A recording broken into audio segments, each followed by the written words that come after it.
UPSC central में आप सबका स्वागत है दोस्तों। आज हम फिर से करेंगे डेली मेंस आंसर राइटिंग, जिसमें हम political science and international relations का एक आंसर लिखेंगे पीएसआईआर का, जिनके पास ऑप्शनल है, क्योंकि ये यूट्यूब के ऊपर काफी कम करवाया जाता है पीएसआईआर, तो उसके बारे में हम हैंड राइटिंग देखेंगे। सो दोस्तों, कैसे स्ट्रक्चर बनाना है, कैसे हमने चीज़ों को ऐड करना है, वो हम देखेंगे। एंड जो बिगनर्स हैं काफ़ी हेल्पफुल हो सकती है उनके लिए, एंड जिन वो पहले अटेम्प्ट दे चुके हैं उनके लिए भी, तो साथ लास्ट तक बने रहिएगा दोस्तों। सो हमने यहाँ पे समझना है ग्रामसीज कंसेप्ट ऑफ हैगेमनी, कि हैगेमनी का जो कंसेप्ट दिया था ग्रामसी ने वो क्या था।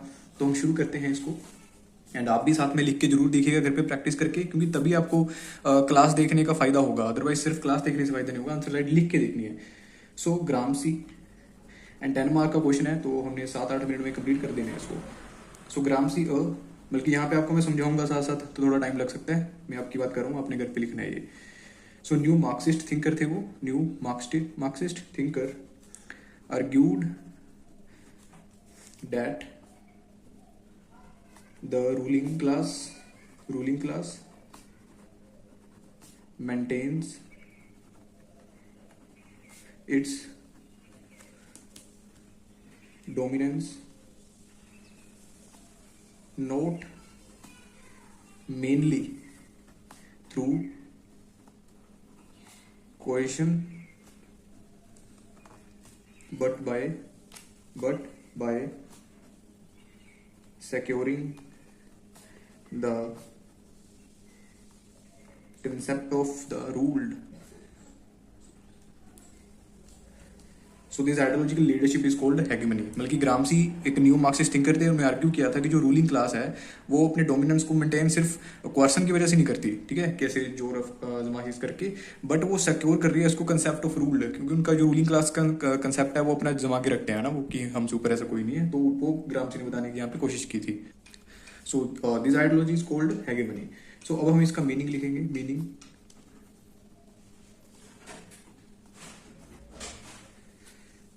सो हेगेमनी हमसे पूछा था एग्जामिनर ने कि hegemony is the leadership of the ruling class. अच्छा सा गैप आपने बीच में यहाँ पे बना के रखना है, बल्कि लाइनों को ऐसे पैराग्राफ को मिक्स नहीं करना इंट्रोडक्शन के साथ जो आप यहाँ पे बॉडी लिखोगे।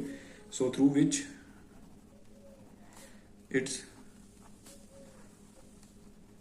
secures the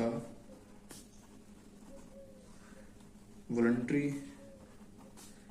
consent of the people in maintaining the existing social, economic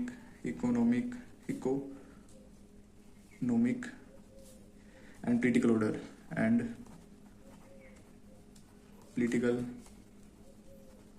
बल्कि ये सारी चीजें वो मेंटेन करते हैं, leadership of the ruling class through which is secure the voluntary consent of the people and maintaining the existing social, economic, political order. तो आप इसको अंडरलाइन कर दीजिएगा अच्छे से। उसके बाद कंसेंट ओवर क्वेश्चन, इसका मतलब देखते हैं हम। कंसेंट ओवर क्वेश्चन, तो इसको भी आप एक बॉक्स में बंद कर दीजिए ताकि एग्जामिनर को थोड़ा अच्छा फील हो आपका क्वेश्चन पढ़ने में, है ना, अच्छा लगे, इंप्रेसिव लगे थोड़ा। So state survives more through consent based on shared ideas and values.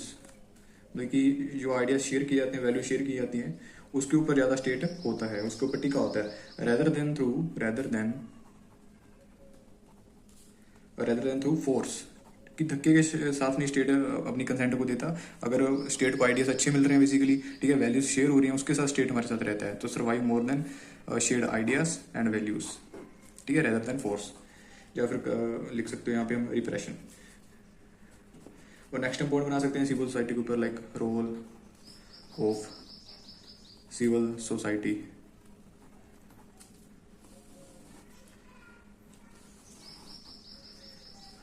तो रोल ऑफ सिविल सोसाइटी में आप लिख सकते हैं लाइक इंस्टीट्यूशंस, लाइक चर्च हो गया ना, इंस्टीट्यूशंस लाइक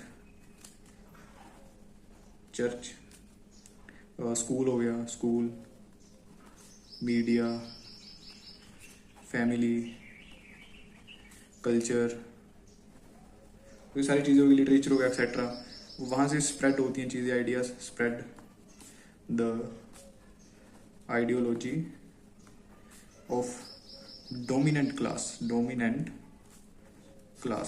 क्योंकि ये सारी एक तरीके से प्रोसेस है, यहाँ से फैमिली से, कल्चर से, स्कूल से हम किसी भी आइडिया को आगे पहुँचा सकते हैं बेसिकली, ठीक है।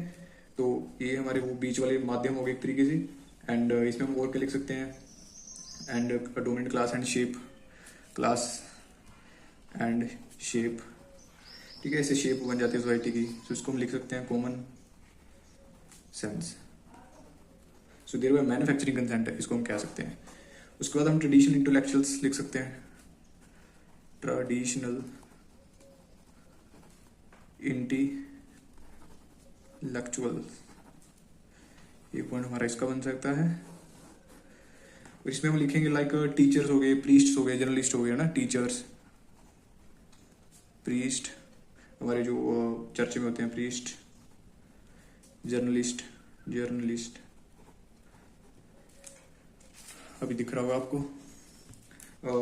राइटर्स हो गए, writers etcetera. So act as agent, वो एक एजेंट की तरह एक्ट कर सकते हैं, act as agent of the, क्योंकि रूलिंग क्लास जो इनको सिखाएगी वो सारे फिर वो समाज में फैलाएंगे, ruling class. So agent of the ruling class, जैसे हम गवर्नर को कहते हैं कि वो प्रेसिडेंट के एक तरीके से एजेंट बन के काम करते हैं। So and propagate its ideas and values, ठीक है। So they propagate its ideas and values, ठीक है। तो एक ये पॉइंट बन गया हमारा। और यहाँ पे आप इन सब को अंडरलाइन कर सकते हो, spread ideology of dominant class, ठीक है जी। उसके बाद हम और भी पॉइंट बना सकते हैं, लाइक रिवीजन ऑफ मार्क्स के बारे में कह सकते हैं, like marks who stressed on economy, तो मार्क्स ने इकोनॉमिक बेस के ऊपर ज़्यादा ध्यान दिया था बेसिकली, ठीक है। एंड लेकिन जो ग्रामसी थे उन्होंने इक्वल इंपॉर्टेंस दी है सुपर स्ट्रक्चर को एंड सिविल सोसाइटी को। तो हाँ, हम इसका भी एक पॉइंट बना देते हैं मार्क्स का, रिविजन ऑफ मार्क्स, क्योंकि ग्रामसी कहीं ना कहीं वहीं से तो आए थे ना, उनकी आइडियोलॉजी से। सो ये लिखना काफ़ी अच्छा हो सकता है, एग्जामिनर को लगेगा कि ना अच्छा लिंक किया है हमने इसको मार्क्स के साथ। तो अनलाइक मार्क्स, तो जो मार्क्स थे बेसिकली उन्होंने जोर दिया था who stressed on economic base, economic base है ना, लेबर क्लास के ऊपर जोर दिया था उन्होंने। लेकिन जो ग्रामसी थे, Gramsci gave equal importance to superstructure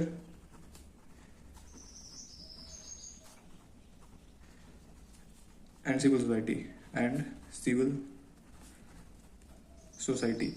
बल्कि मार्क्स तो सिर्फ अपने सुपर स्ट्रक्चर के ऊपर जोर दे रहे थे जिसमें लेबर क्लास होती है, ठीक है। एंड लेकिन जो मार्क्स हैं वो पूरी सिविल सच अपने ग्राम से हम पूरी सिविल सोसाइटी के ऊपर जोर डाल रहे हैं बेसिकली, ठीक है। सो आप इसको भी अंडरलाइन से कर सकते हैं। बाकी यहाँ पे हम एक छोटा फ्लो चार्ट सा बना देते हैं, अच्छा लगेगा ना। तो रूलिंग क्लास में आइडियाज एंड वैल्यूज, तो यहाँ पे हम कहाँ जाती हैं आइडियाज, कहाँ जा रहे हैं, सिविल सोसाइटी की तरफ जाते हैं आइडियाज, सिविल सोसाइटी, ठीक है। जो इंस्टीट्यूशंस होते हैं हमारे वहाँ तक फिर आइडियाज चले जाते हैं, और फिर मैन्युफैक्चर करते हैं, है ना, चीज़ें बनाते हैं, मैन्युफैक्चरिंग कंसेंट। तो ऐसे करके कंसेंट बन जाता है हमारा, ठीक है। जैसे जो टीचर समाज में फैलाएंगे, बच्चों को फैलाएंगे, वो आगे आके फिर अपने समाज में फैलाएंगे, घर पे बताएंगे, ठीक है। तो यहाँ से कहीं ना कहीं जो हैगेमनी का कंसेप्ट है वो शुरू हो जाता है। तो हैगेमनी तो बिल्कुल ईजी है ना, लाइक एग्जामिनर को काफ़ी, देखिए कितना अच्छे से समझ आएगा एग्जामिनर को अगर इस तरीके से आप समझाओगे ऐसे करके। तो डोमिनेंस यहाँ पे लिख सकते हैं हम, डोमिनेंस, ऐसे करके डोमिनेंस बन जाता है, ठीक है। रूलिंग क्लास जो है वो आइडियाज फैलाएगी सिविल सोसाइटी तक, सिविल सोसाइटी फिर उसी आइडियाज को मैन्युफैक्चर करके बनाएगी, एंड वो फिर एक तरीके से हैगेमनी बन जाएगा, डोमिनेंस बन जाएगा। तो ऐसे करके हमारी सिविल सोसाइटी ग्रामसी ने बताया था कि ऐसे चलती है, ठीक है। सो यहाँ पे अभी तक जो हमने लिखा है उसको कंक्लूड करके एक कंक्लूजन लिख देंगे अच्छा सा। सो लाइक हम लिख सकते हैं कि 10, अगर आपको कुछ नहीं आ रहा ना, कोई लाइन नहीं आ रही, तो आप 10 से शुरू कर सकते हैं कि 10 हैगेमनी। अगर आपको कंक्लूजन नहीं लिखना आ रहा तो ऊपर जो आप लिख रहे हैं एक दो लाइन ऐसे अच्छी सी निकाल के आप 10 से शुरू करके लिख सकते हो। सो 10 एक्सप्लेन हाउ, जो भी हमने एक्सप्लेन किया है उसको लिख दो। So how ruling class maintains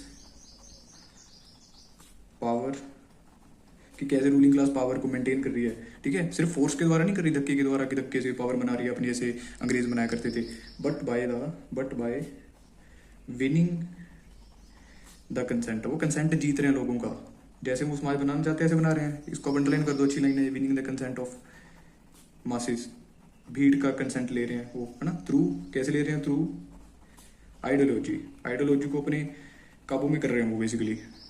and culture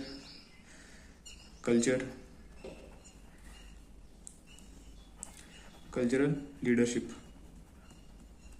ठीक है जी। तो कल्चरल लीडरशिप हो गया हमारे यहाँ पे। सो ऐसे करके आपका एक पूरा PSI का क्वेश्चन तैयार हो चुका है हेगेमनी के ऊपर। सो ऐसे करके आपने लिख देना है, स्ट्रक्चर बन गया आपका। और ये देखिए, सो ऐसे करके आप एक अच्छा स्ट्रक्चर बना सकते हो और लास्ट में आप एक अच्छा सा कंक्लूजन लिख सकते हो। देखिए हो गया ना। और वहाँ पे अपने फ्लो चार्ट अच्छे से बना देना है। अगर आपको कुछ ऐसे अच्छा सूझ नहीं रहा ज़्यादा तो वो ये भी आपको नंबर दिला सकता है, बेसिकली इंप्रेशन डलेगा।